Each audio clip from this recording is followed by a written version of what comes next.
মালদার ভূতনির চর বন্যা কবলিত অঞ্চল পরিদর্শনে ISF India secular front ISF এর চেয়ারম্যান ও বিধায়ক নওশাদ সিদ্দিকের নেতৃত্বে একটি প্রতিনিধি দল আজ মালদার মানিকচকের ভূতনির চরে বন্যা দুর্গত এলাকা পরিদর্শন করেন।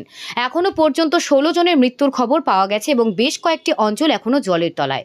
আজ আবার নতুন করে জলস্তর বৃদ্ধির সতর্কতা জারি হয়েছে। প্রায় 2 মাস ধরে অঞ্চলের মানুষ জলবন্দী অবস্থায় দিন কাটাচ্ছেন। নওশাদ সিদ্দিকী অভিযোগ করেন, এতদিন ধরে পর্যাপ্ত ত্রাণ ও সাহায্য না পাওয়ায় সাধারণ মানুষ চরম দুর্দশায় রয়েছেন।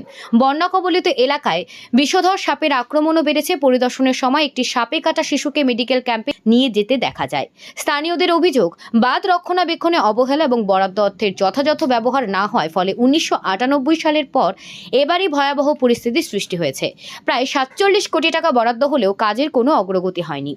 নওশাদ সিদ্দিকী রাজ্য কেন্দ্রীয় সরকারের তীব্র সমালোচনা করে বলেন, উন্নয়নের সুবিধা শহরবাসীর জন্য সীমাবদ্ধ, অথচ পিছিয়ে পড়া অঞ্চলগুলিতে বাঁধ নির্মাণ বা রক্ষণাবেক্ষণ কোনো উদ্যোগ নেওয়া হচ্ছে না।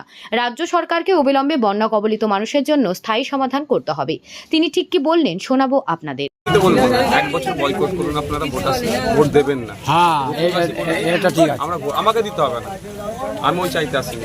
এখানে আপনারা বিপদে পড়েছেন, শালি মারার জন্য আমি বলছি। আপনারা বিপদে পড়েছেন তো ভোট প্রসঙ্গ বললেন বলে বলছি 1 বছর ভোট দেওয়া বন্ধ করে দিন। ন্যাশনাল লেভেলে খবর হবে, যতক্ষণ না ভূতনিবাসী বাঁচছে আমরা এই ধরনের গণতন্ত্রের উৎসবে আমরা সামিল হব না। দেখবেন সবাই বাপ করে রেডে করে উঠবে।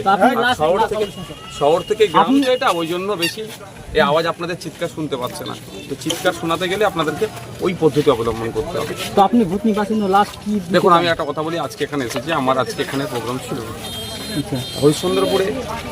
রাজস্থানে একটা কাজে গিয়েছিল, একটা ছেলেকে পিটিয়ে মেরেছিল তার বাড়ি যাওয়া, এবং মালদাতে আমার একটা প্রোগ্রাম আছে। কিন্তু আমার এখানে কাটিয়েছে আমরা এখানে আমার এখানে আসা যে বৃষ্টির আপনার জল বাড়বে শুনে এসেছি। সত্যি এখানে এসে যা কথা শুনলাম এবং ওখানে অনেকের সাথে কথা বলেছি যারা ক্ষতিগ্রস্ত, বিশেষ করে তাদের নাম্বার নিয়ে হয়েছে। আমরা আমাদের থেকে যতটা পারব চেষ্টা করব। আমি রাজ্যের মানুষকে বলবো এতটুকুই যে ভূতনির প্রায় আপনার কথা অনুযায়ী প্রায় 3 লক্ষর কাছাকাছি মানুষজন আছে এখানে। তো এখানকার মানুষরা সত্যি ক্ষতিগ্রস্তের মধ্যে আছে, যে যার মতোভাবে এসে ভূতনিবাসীর পাশে দাঁড়ান, আমি আহ্বানটা করব।